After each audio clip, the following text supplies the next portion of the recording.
Many years ago when I worked in the city, I used a little 125cc motorbike for going to and from the office. It was a great little bike, you know, I used it every single day, rain, hail, snow, whatever. It never let me down. And people used to say, "What do you ride?" And I'd say, "Oh, it's a little German thing." And they'd say, "Yeah, what is it?" "Oh, it's a little German 125, I'd say. The truth is, I was embarrassed to say that I rode an MZ, because many years ago MZ had the reputation that Lada had in the car world. They were the Lada of the bike world. People knew they were good, but not a lot of people like to admit to actually riding one. Well, this is one of the latest offerings from MZ, and as you can see, things have changed a bit. The MZ company itself has changed too over the years. The present setup was founded on July the 1st, 1992, but its history can be traced back more than 70 years. Way back in 1907, Danish engineer Jørgen Skafte Rasmussen started a company which actually built the first steam-powered car under the name DKW. And then some 15 years later, the first of many two-stroke motorcycles rolled off his production line.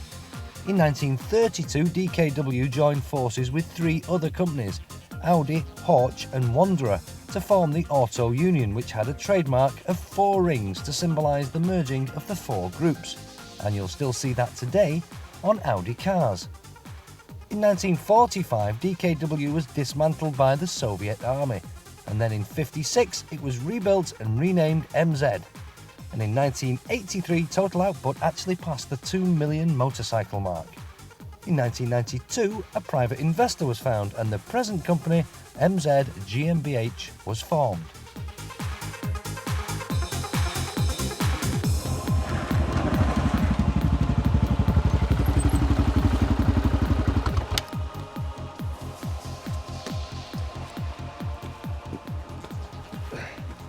Go on then, admit it, you never knew there was so much history attached to MZ, did you? But you'd like to know more about the bike? Well, step right this way. MZ then are doing the same as lots of other bike manufacturers these days. They're getting parts from all over the place. They certainly don't make they don't make a lot of this bike actually. But it's nothing new, that concept, is it? Because Cagiva do it. Cagiva use Suzuki engines in their Raptors. BMW, CCM and even Aprilia, they use Rotax motors. Well, the engine in this Baghira is definitely not made by MZ.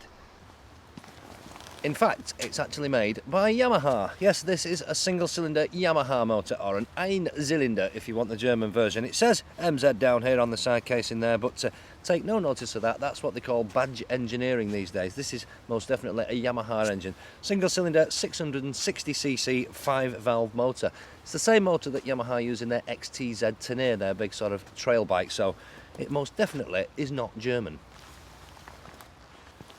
Something else that isn't German is the suspension. It's white power, and as you would expect on this style of bike, or any modern bike these days, fully adjustable, single monoshock there. These brakes here, they're not German either. They're Gramica calipers. It says Gramica there. Now they're made in Spain, so it's got some Spanish in it as well. There must be some German in it somewhere. Ahaha, here it is. This is the German bit. Well, it is to me anyway. It's German styling. It reminds me of a BMW. It should you as well, with this long sort of beak on the front here. It's like their 1150 GS and even the little 650 GS got a front end like this. Definitely German styling, if ever I've seen it. So by now you're probably thinking, blimey, it's a right mix up this. It's a real mongrel. It's got bits from all over the world. Japanese, Spanish, Italian, German, everything's in it. Well, if you analysed a lot of modern bikes today, you'd find that bits of them are made all over the world. Don't let that put you off, because it's not a bad thing.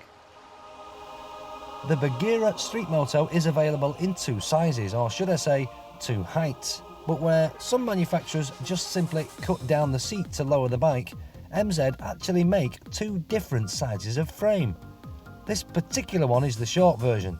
The taller bike is exactly the same, but with the added bonus of fully adjustable front suspension. It's available in yellow, red or black, the black one being known as the Black Panther. And there's also an off-road version, which is the same bike apart from the wheels. Instead of the 17 inches on the Street Moto, you'll get a 21-inch front and an 18-inch rear. And that's also 200 quid cheaper. I started off by admitting that I used to be slightly embarrassed about riding my little MZ 125 to the office and back. Well, I can honestly tell you now, and I mean this, I would not be slightly embarrassed at all about owning an MZ Baghira. It's a smashing little bike, it really is. A nice little machine to ride, dead easy to ride, very user-friendly, not madly powerful, not as powerful as some of the other bikes in this class. You think of things like CCM's R30, that's a supermoto, similar sort of bike, similar style of engine really, still a big single-cylinder 600cc. That does feel more lively than the Baghira.